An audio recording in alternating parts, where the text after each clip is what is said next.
Hello, this is Eric Walczykowski, CEO of Bespoke Partners and host of Tailored Talent. Today, I'm joined by Ryan Bonner and Chelsea Mansfield, two of my colleagues in the go-to-market team at Bespoke Partners. Welcome to the show. Thanks, Eric. Good to see you. Yeah, nice to see you as well. I am so excited to be talking to you today about chief marketing officers because, Ryan, as you and I both know in our long career here, marketing officers, and when those tend to pick up, it's actually the sign of the market coming back and good things happening. Can you talk Absolutely. a little bit about what you're seeing in trends right now and the need for chief marketing officers? Absolutely. Great point, Eric. As you'll recall, 2021, 2022 were just feverishly busy in the marketing world. Everybody was looking to upscale their marketing organizations. Chief marketing officers were moving around. And of course, late 2022 and 2023 were incredibly quiet. Economic uncertainty shrunk marketing budgets, teams got smaller, spend got smaller, and there was just a lot of uncertainty and a very inactive market for marketers in general. So what we're seeing in 2024 is fantastic. We're seeing what I'll call a more rational approach to building the marketing organization. We are seeing a lot of change at the top, chief marketing officers, and change in direct reports to the chief marketing officer around specific functions, which we can get into later. But you're right, when we see the marketing functions start to pick up in demand for new leaders, it's typically a good sign that the market is coming around and really leaning into growth. And one of the things that I think is a big theme in go-to-market and companies in general is this notion of capital efficient growth. And what's fascinating to me is the marketing officer is the first role to go when times get tough. Yet those marketing officers can play a huge role in making sure dollars are spent wisely in ROI. Maybe you might be able to comment on that. Yeah, I'd love to. That you're exactly right. Marketers within the C-suite actually have the shortest tenure of the C-suite, typically around 3.5 years. And that's actually a stat that is tied out to more of the Fortune 500 versus emerging businesses. But the trend isn't that different for emerging businesses, PE-backed or private or public. Sorry. The need for good use of the spend comes from the ability to really tie the marketing strategy and execution to a sales goal. And that ties out to, where are our leads? How are we nurturing them? How many leads are getting through and quality leads getting through to the sales team? And so that has been a really blatant shift in recent demand for marketers, for sure. Well, I appreciate you commenting on that. That I think really leads us into the three main archetypes of chief marketing officer. Maybe you guys can share a bit about that. Yeah, Chelsea, do you want to talk a little bit about the three archetypes? Absolutely. Yeah. So in marketing, really the three components that we break down are growth, product, and brand. In terms of each of those, so demand generation, we really focus around that growth piece. Anything that fills the funnel, anything that really contributes to campaigns, anything that's really, really just focused on pipeline. In terms of product, we think about product awareness, product messaging, anything that's really more technical or kind of front facing for our customers as well, which honestly ties into demand generation often. The third is brand, really more focused on, again, that awareness piece. Anything that comes to the creative, anything that comes around, PR, et cetera, is more focused on that archetype specifically.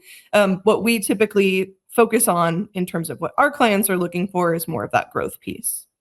How does that correlate to what folks are asking for or seeing in the market today? Well, this is a fun one because Chelsea and I see this day in, day out in that I would say, in fact, I think we actually did the numbers. Around 88% of the work that's coming in around the marketing function is particularly focused on demand generation, growth marketing. There's different names for the same type of role, but it's basically all functions around what's going to drive sales, what's going to drive awareness, what's going to support sales. So that is what we're seeing in the market. And to hit on the point that Chelsea was just making about those three archetypes, one of the things that's unique that we're seeing in 2024 more than previous years is this blending of these three archetypes. So where brand is showing up within demand, they call brand for demand's sake.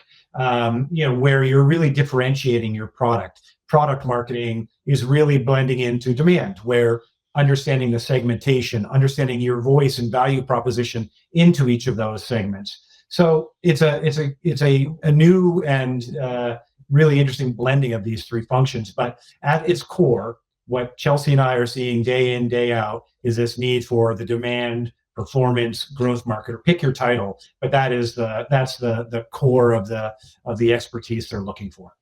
No doubt. And I think that really hits the notion that our private equity clients are looking for growth and the piece with that. But I think the idea of the chief marketing officer and the strength of it is really going to be the analytics behind it and really understanding, hey, I'm investing this dollar. What's the return going to be? A test strategy where you're doing small doses before you really dive in with a holistic strategy. And I think that's really important when we think about chief marketing officers and our clients. Wouldn't you agree? I would totally agree. And one thing before you jump in, Chelsea, is that the need for system strength is really important. So not just the ability to set the strategy, but to understand the systems that are going to support the next step in your strategy, the MarTech stack that is going to feed data and interact with the sales operation systems as well as the marketing operation system. So you called out testing and learning.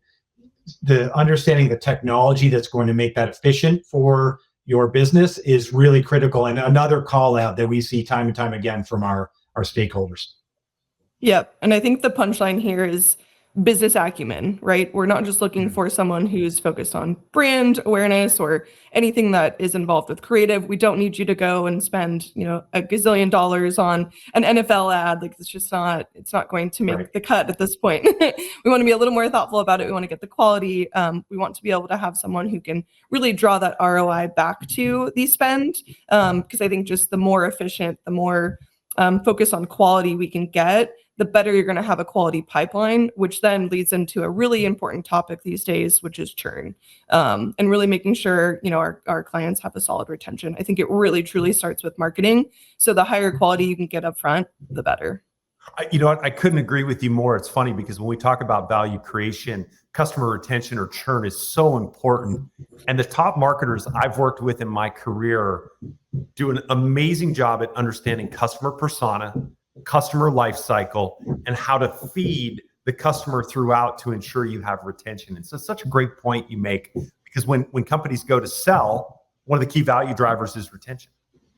That's right. That's right. Yeah. And I think with the business acumen piece as well, think about this person as someone who really is the point person on feedback, right? You're at the front of the process. You're really getting access to the customers. You're getting access to their feedback and what they're looking for. So the better you can actually, tie that back to product, the better you can tie that back to the sales performance, even the customer success performance. Again, the higher the quality, the higher the valuation. No doubt. So I think, look, we agree that this growth marketer is the profile of choice for our private equity firms. Can we talk really about how that growth marketer impacts value creation? Yeah, absolutely. One of the questions that Chelsea and I asked right out of the gate when we're talking to one of our clients is, where is growth coming from? Is it the expansion of your installed base by getting them to adopt more of the platform, or is it new logos? The answer is always yes, is both, of course. However, that is a core fundamental part of the chief marketing officer's job, to ensure that that growth is coming from its most efficient route, which you already have an installed base. The cost of expansion is far less than the cost of obtaining a new customer and having them change platforms, and depending on what industry they're in, of course. But the expansion growth is actually more efficient and really critical to the value proposition that marketers add to the growth thesis for the particular company. And so when they create the strategy around that mapping of where growth is coming from, that has a direct impact on the bottom line and the top line, and is just core to the hiring of the right CMO. No doubt. Well, we clearly understand what good marketing officers look like for private equity firms. And so greatly appreciate you guys joining today. Ryan, Chelsea, thanks for coming on and sharing your insight on marketing officers. Hope to have you back soon. Thanks, Eric. Thanks, Eric.